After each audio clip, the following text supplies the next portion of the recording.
Illinois Stories is brought to you by the Corporation for Public Broadcasting and by the support of viewers like you. Thank you. Hello, welcome to Illinois Stories. I'm Mark McDonald in Clarksville, Missouri, in front of the oldest existing home in Clarksville, one of only 2 house museums in Pike County, Missouri, and we're fighting a March wind today, so bear with us on the audio if you would. Richard Cottrell bought this Elgin Cottrell home back in 2006, and there wasn't much going on with this house at the time. It had been neglected for some years. But now he's brought it up to such a standard that he's featured in the Victorian Homes magazine, which we will show you in the middle of this program. Well, Richard, I mean, you've done a lot of work to this old house. Yeah, it was a passion. I've done several houses before, but this was kind of my swan song. Yeah. I wanted to do it upright. Yeah. You know, this house, when you look at it, it appears to be one large piece, but it's actually 2, isn't it? It was built in 2 sections. The first section, 1845, which was a federal plain style, and then in 1860 there was an addition put on, and all the porches were added, which made it kind of Italianate. Mm-hmm. So that's what I call it today, Italianate. Yeah. Mm-hmm. Oddly, and I was surprised to learn, the new part of the house faces the front. Right. That's the part that we see on the front new of the part house. faces the river, and Yeah. the old part faced the side. Yeah. But 1845, that's really old for Missouri, isn't Really it? old, because Missouri didn't become a state till 1821, Mm-hmm. so it's fairly new, yeah. Yeah. In this town, there would have been mostly log cabins and shanties A and few factories and maybe a general store. Yeah. You know, Mr. Elgin actually owned the general store here in town. Is that right? Yeah, he was one of the first settlers in town. Mr. Elgin built this. He's the fellow that built this. Do we know much about him? Well, his ancestors came to America on the Mayflower and fought with George Washington in the Revolutionary War. Mm-hmm. And his father was given a land grant for 300 acres of land in the Missouri Territory in 1815. That's when they first came to Clarksville and settled here. And then he started building this house in 1845. Okay. And then he actually married well, didn't he? He married well. He married a widow with 2 children and lots of money and slaves. And that's when he built the addition on the house and made it into the grand home that it is today. The addition, which is what we see as the front of the house. Front of the house, Yeah, right. Okay. And as we're going to see through this, we're going to show some pictures of what the house looked like when you bought it. But the porches, the front porches, the top and the bottom porches, they were gone, weren't they? On the front, what we call the front nowadays, the porch was gone. I think the Bankhead sisters were the second owners. They bought the house in 1947, and there was a big flood, and I think it probably damaged the porch, so they just took it off and never replaced it. And you had to rebuild them. And interesting, we'll show details of this. You had to find the wrought iron Right. details. I had to take wrought iron from the side porch and send it to a factory and have it reproduced. Yeah. For the front Speaking porch. of the side porch, let's walk that way. And I want to start here because that's really the oldest. As we That's mentioned, the oldest part of the house, 1845, right. And Mr. Eldon built this. It didn't face the river at the time. And you said something interesting too. This old part of the house had 5 different addresses and it never moved, did it? Right, because they kept changing the name of the street here, and then they changed the front door of the house when he built the addition on. Uh-huh. Originally, when the house was built, this was all porches here. These little rooms on the end weren't there. But they were closed in later so that bathrooms could be put in the house, and I just left them because I kind of needed them. So. Yeah. But originally it would have just been a 2-story porch all the way across, very southern looking. Oh, that would be really elegant too, wouldn't it? If Yeah. you had a porch all the way to the side. And the only way to get upstairs at that time was this outside staircase. Mm-hmm. But when he built the addition on in 1860, he put the indoor staircase that we'll see pretty soon on. I see. Okay. So we're looking at the oldest part, the outside of the Right. oldest part of the house. Right. Why don't we start our tour in the old Oldest part of the part. house? Okay. And I might want to say that the brick was handmade right here on the spot. No Yeah, kidding. they had it was what they call burning bricks. Yeah. And they made them right here on the They spot. built ovens here and they made the bricks here. yeah. Isn't that interesting? Yeah. Well, let's go on in. Okay, come on in. Should have unlocked the door before we started.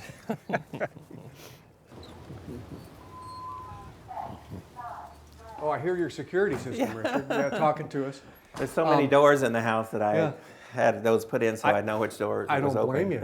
Okay, so we just walked into the old part of the house, the 1845 part of the Original house. house, right. Off of those beautiful porches, off the ground level beautiful porch, right? And we walked into what would have been the receiving parlor. It I would have guess. been the only parlor at that time. Yeah. And then when the addition was put on, it made a double parlor, which was very typical of that period. Yeah. Now, you have recently gotten a lot of publicity in 2 Victorian home magazines, and the reason I wanted to come into this room is because I want to show This particular picture is really right where we're standing, isn't it? Right, and this was last June, 12 pages. 12 pages. And then just this week, there's 3 more pages. And 12. You don't get a 12-page spread very often. Not They must very have been often. very impressed. Victorian home. Anybody that wants to pick up this magazine would get a real good tour of your home. Okay, so you walk into the old part of the house, and the 1840. I can't get over the way you furnish this. You're an antique nut, aren't well, I you? tried to furnish it to the 1860 period when he lived here and had it as his main home. You know what I mean? Before that, he was a bachelor and kind of just batched here. But when he married his wife in 1860 and built the addition on, that's how I tried to furnish it like it might have looked then. And Mr. Elgin had a riverboat, so he had access to all the major ports in America. So he could have had fine things. So he could have gone around and collected everything that he needed to furnish. And his he home. married a widow lady who had quite a bit of money, so there was money to buy this kind of stuff. Interestingly, talk about guys who can go around the country or around the world buying things. If we look over my shoulder here, you have 3 chandeliers, and these 2 in this room and in the main room are just, they're identical, but they're gorgeous. Right, they're actually French chandeliers, but I bought them on the internet, and they came from a palace in Istanbul, Turkey. No kidding! Wow. And they were originally about 1860, and they originally burned gas, carbide gas. Okay. So they're very, so they are period. very period appropriate for the house. Doggone. And when I first got to the house, I wanted 3 major chandeliers for these rooms, and I found these on the internet. So, Well, we're about to ready to go into the dining room and see the other chandelier because there are The a third. I call of it the little chandelier. We can walk right by the little chandelier. Okay, walk right by there. And after you had been welcomed to the house in the parlor, the next stop would have been the dining room. Dining room. And this one, now this doesn't have the rose-tinted glass, but it has everything else that the other chandelier. And a little bit bigger, right? It's a little bigger, huh? Okay. And this room is bigger than it looks because you have it full of big stuff. Well, actually, it's not a very big room. It's only 13 by 15 foot, but for that time period in the country, I guess it was a big room, you know. And if we look to the right of the camera there, we'll see that every room had a fireplace because they Every burned room on a the lot first of wood, didn't on the they? first floor. That's how they heated the house in 1845, and was by fireplaces, right? And you painted that yourself. to I make it painted look this like one to look marble. like brown marble, right? And if we go further down this way, you've got a beautiful, you've turned a closet here into a china closet, which is just gorgeous. You really are a collector, aren't you? It's very unusual for a house of this age to have a closet because if it had a door, it was considered a room, and they were taxed on the number of rooms they had in the house. But Mr. Elgin evidently didn't care, so he had closets. Well, especially, and this is the old part of the house, so he even had money back then. Now, I noticed that this is a very interesting feature that you have on the walls here because you have layer after layer after layer. What have you done there? Well, it's actually on the walls 2 different wallpaper borders, the big one with the cherubs and then the little one with the black marble squares.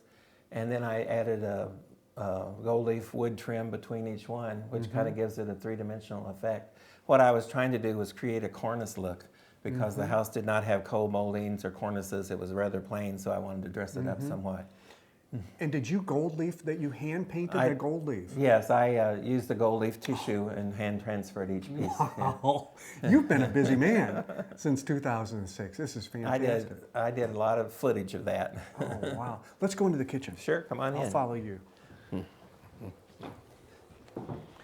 And kitchens were different in 1845. They had a lot of work to do in the kitchen, didn't they? Well, I have a feeling this was what they called a warming kitchen or a serving kitchen. The main cooking was probably done in the basement, and then they brought it up here to eat, kind of like a breakfast room would be nowadays, and they heated it up in the fireplace and served here. But the main cooking was actually done in the basement. And the fireplaces, we look at it, those bricks, that's an original brick fireplace. Yeah, this is 1845 from the 1845 house, and one of the original cypress wood mantles. Really? This is original? That's original. Right? Wow. And then you think that Mr. What was his name? Mr. Elgin. Elgin probably hung his gun there, huh? Well, it was very typical of that period. They hung a gun over the back door or over the fireplace in case an Indian came or a wolf or a wild animal came. They could grab it and protect the family. This is an interesting feature too because you would have had one of these. This swings the pot over the fire. It's called the gooseneck, and that's where they would have heated or cooked the food in the fireplace, right? Huh. Now, earlier when we were outside, we mentioned these porches that went all the way along the side of the house, and now we'll let him get back there and get a shot at that. Now they've been used for other purposes. There was a pair of sisters, the Bankhead sisters, who bought the house after Mr. Elgin died in 1945, and they closed in this little part of the porch to make the first bathroom. I needed a place for a laundry room, so I just left it and redid it and then added the laundry room. Yeah, it's perfect. If you're gonna keep it closed off from being that's about the best use you can have. Well, you know, I did what they call a living restoration because I live here. I had to have bathrooms and kitchens and things like that, so I tried to make them fit in. It's not a museum, right? It is a museum, but it's also a living museum. It's a living museum. Okay, I want to stay in the old part of the house, so can we go upstairs? Sure. All right, let's do that. Richard, maybe the oldest piece in this old house, we're looking at her, huh? Right, she's about 1690. Wow, the year 1690? Yeah, wow, what do you know about 17th century. I think she's English, and she's dated on the back, but the artist didn't put his name on it. But I put her there because I love her and I like to look at her. And that's an original painting from Yes, I don't think the frame's that old, but the Yeah. painting is. Wow. Well, we're still in the old part of the house. In fact, we just left the kitchen. Or no, we were in the kitchen earlier, and now we're above the kitchen. Right above the kitchen. And this is now the master bedroom because you're the master, right? Well, originally there was a stairs that went right down here into the kitchen, and this is probably where Mr. Elgin lived before he married his wife. And then later it probably became a servant's room because of this beadboard paneling. Kind of gives it that servant's feeling, and I guess it's appropriate for me now to be here because I'm the servant of the house. You do everything, right? The beadboard would have been less fine material, right? Right. That's how you know that it probably wasn't used by important members of the family. You attempt, everything you do in here, you attempt to keep it in the 1845 to 1860 period, including this bed that you have found here. And this is an Eastlake style bed, which is Eastlake. which is a late part of the Victoria, maybe a little bit past the 1860, but you know, Mr. Elgin had the house until 1885, so this could have been one of the last pieces he bought, and not as grand a bed as the others, so it would have been appropriate for a servant to sleep in. And appropriate for you, of course, right? Okay. And still staying in the old part of the house. Right. And there again is a door out to those wonderful porches there.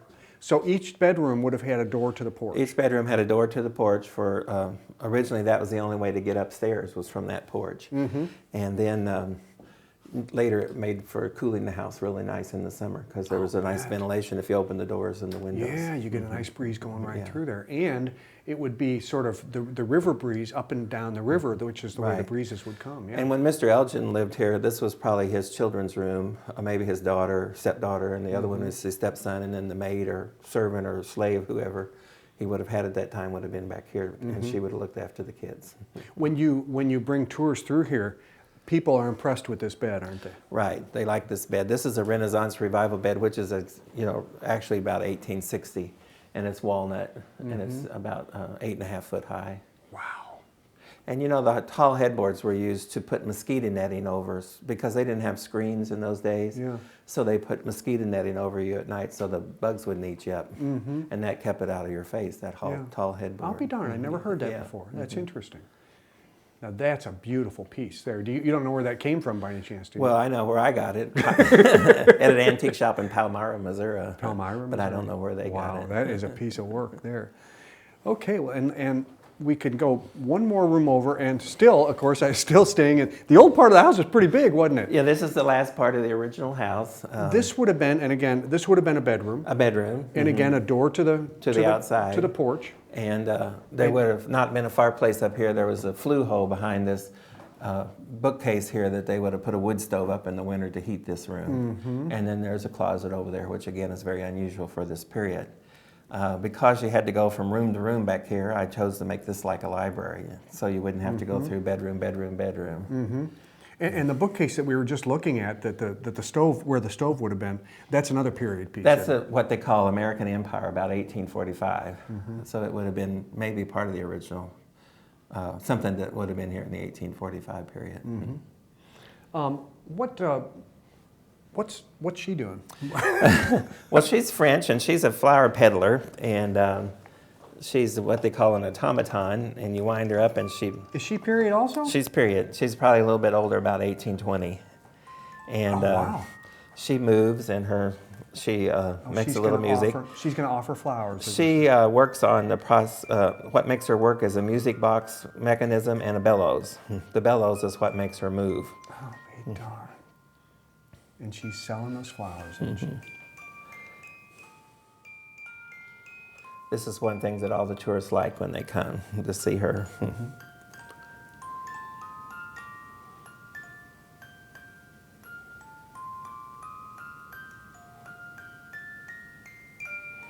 Okay, Richard, this is a perfect way to flow from the old part of the house to the new part. Right, we're entering the 1860 edition. Okay, and this would be the main hall. This was the hall that Mr. Elgin built, so you wouldn't have to go outside to go upstairs. Right, and it faces the new entrance to the home faces the river instead of the other way around. You know, as we're coming down here, I can't help but notice it looks like they put marble all the way along the baseboard, but that's not true. No, it's a faux painting. It's called marbleizing, and I did that. And you did that by hand, huh? Yeah. And it's the old wood. Right. It's the original wood, and it looks like it does look Something like they did marble. in those days. It's beautiful. It is beautiful. And one of the first things you see when you come in the main hall is this beautiful lady. What's the story? What's her story? Well, she was a calling card holder. When people came to visit, they all brought a calling card, and if you weren't home, the servant would put the calling card up there, and they would know who came to visit. And she's Italian, carved wood, and blackamoor they're called. Blackamoor. The Moors were were a tribe of black people from Africa, and they were taken in Italy to be slaves. So it's kind of history of the black people, I guess. Yeah. Okay. So this is all new. He wanted not only to make the house bigger, but I think he wanted to formalize it a little bit. He wanted this entrance on the riverside. He made it kind of a more formal house and added the porches and this entrance hall and the staircase. Before that, you had to go outside to go upstairs, so it was kind of like a weekend home or something, I guess. Yeah. Because he lived here as a bachelor at that time. Now this has a story too, doesn't it? This is a huge vessel. I don't know what that would. That's from China. It's what they call them, temple urns or temple vases or palace vases, and it's probably was on display at the 1904 World's Fair in St. Louis. No kidding. Yeah. But as far as you know, it's probably period as well. You're always going for 1860. Well, it's a little bit newer, but it was just something I liked, so I put it in here. Yeah. Well, you know, even if it's from 1904, it has a very interesting history because that's a real great collector's item. Right. Anything from the World's Fair, people love it. And this would have been, as you were welcomed by Mr. Elgin into the home, this would have been one of the parlors. This would have been the former parlor, and if you were just coming in for a few minutes, this is where you would have probably sat and be greeted by the Elgins. Now, if you came for an evening meal, the ladies would come in here and the men would go into the gentleman's parlor.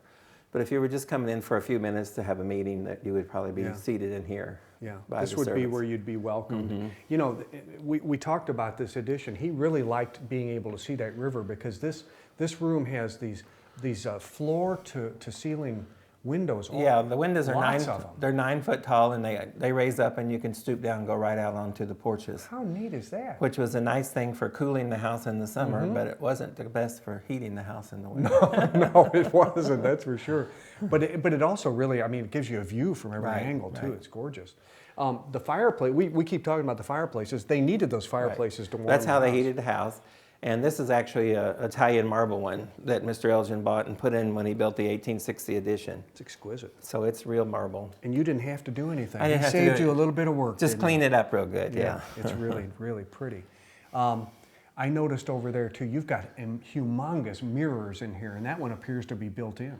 Well, the mirrors were used to make the rooms appear bigger, because when you peered into them, the room continued on, and it looked like it was a bigger room. And they also were used at night to help light the room because these chandeliers burn candles. So as you can tell, they weren't very bright. So the mirrors would brighten up the room and make it more light. Yeah. And then they also added elegance. But this one, yes, is hooked to the wall, but it's not actually built in, but it's it just hooked to looks the wall. like it. Yeah. You built it in. So it wouldn't tip over. we mentioned the chandeliers before. We get another look at this one. This is the Turkish chandelier, chandelier. that you bought 3 of. Yeah. And I love that rose-colored glass. Yeah, they call that cranberry glass. Cranberry. And they get that by putting gold in the glass when they blow it. Is that right? Yeah. Oh, darn. And while we're looking up, we saw this in one of your other rooms. You've got this effect going on with these layers of wallpaper and this gold leaf, which you built Right. and hand It was a thing they did to kind of create a cornice look or co-molding look, you know. And wallpaper in the 1860s was pretty rare. It was imported from England or France and was expensive. So to do a border was a little bit easier than wallpaper in a whole room. Yeah. And I noticed too, you have these portraits of people that, do you know these people? No, I call them my store-bought ancestors. My family couldn't afford portraits, so when I got a little money, I went out and bought me some ancestors. Bought yourself a family. So these are huh? my store-bought ancestors. You bought a good, handsome family, let me tell you. Yeah. Well, Richard, Mr. Elgin really knew how to build a home, didn't he? This hall, as we stand here in this main hall, would have gone clear back to the front of the house. Right. The bathroom would not have been there, and this wall was added in the 1940s by the Bankhead sisters, the second owner of the house, so they could put a bathroom in. A smart idea. Of course, I needed a bathroom, so Yeah, I left a it. very smart idea. But Yeah. this was the fancy hallway that he built for his wife when he made this into a home in 1860. Yeah, and he probably had portraits of, Yeah. of family, et cetera, in here too. We won't spend a lot of time in the bathroom, but you sure have done a nice job making this up to date. Well, I tried to make the bathroom look like it might have been something they would have had in those days. But it has modern conveniences, of course. Great to have that. Now, do you call this the wedding room? I call this the wedding room, and this is the room that Mr. Elgin built on for his wife after he married her. Of course, he used her money to do it with. Well, you got to use it for something, right? And all these glass domes that you see here have actual Victorian ladies' wedding veils inside of them. Is that right? And they're from that period. And then the Italian chandelier kind of looks like a wedding cake, so I call this the wedding room. It does look like Yeah. a wedding cake. And you mentioned this globe over here, too. This Yeah, is that's also another a one with the veil. wedding veil and another one behind me here, right here. Okay, yeah, I see it. And this would have been, that's not a fireplace, but it would have been a me. stove to keep the bedroom? Yeah, there was a flue hole behind this mirror, so in the winter they would put up a wood stove. So that's how they would heat the rooms up here. And again, we have these wonderful windows over here Right. that you can walk out to the porch And if here you want too, to. yeah. And the cornice, oh my goodness. The cornices are French and they're brass and they're from that 1860 period.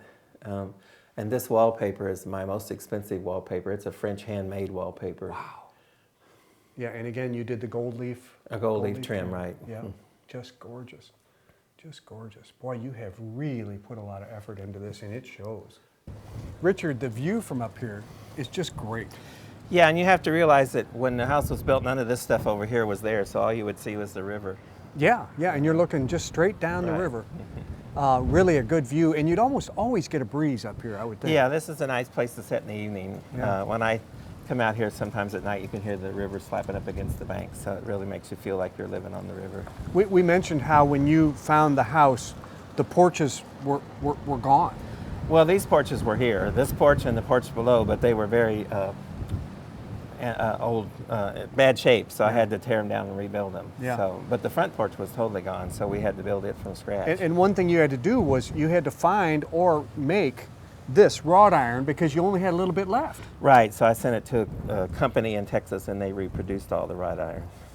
They did, enough for all the porches. Right. Wow, I'll bet that was expensive It too. wasn't too bad. Of course, there was an initial charge to make the first piece, and then after that, it was just so much, like $12 each piece. Really? Wow. And then Well, of course, shipping. it really completes the house in a But it really was several nice hundred way. dollars to make the original Yeah. piece. Yeah.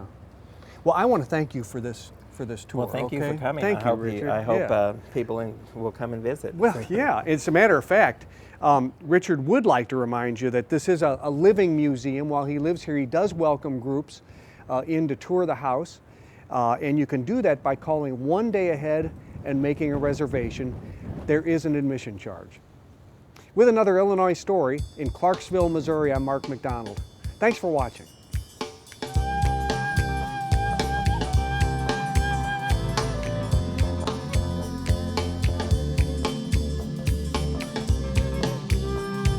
Illinois Stories is brought to you by the Corporation for Public Broadcasting and by the support of viewers like you. Thank you. For a DVD copy of the program you've just seen, send $19.95 to Network Knowledge, P.O. Box 6248, Springfield, Illinois 62708. Be sure to include the program name, subject, and when the program aired. You can also order with your credit card by calling 800-232-3605.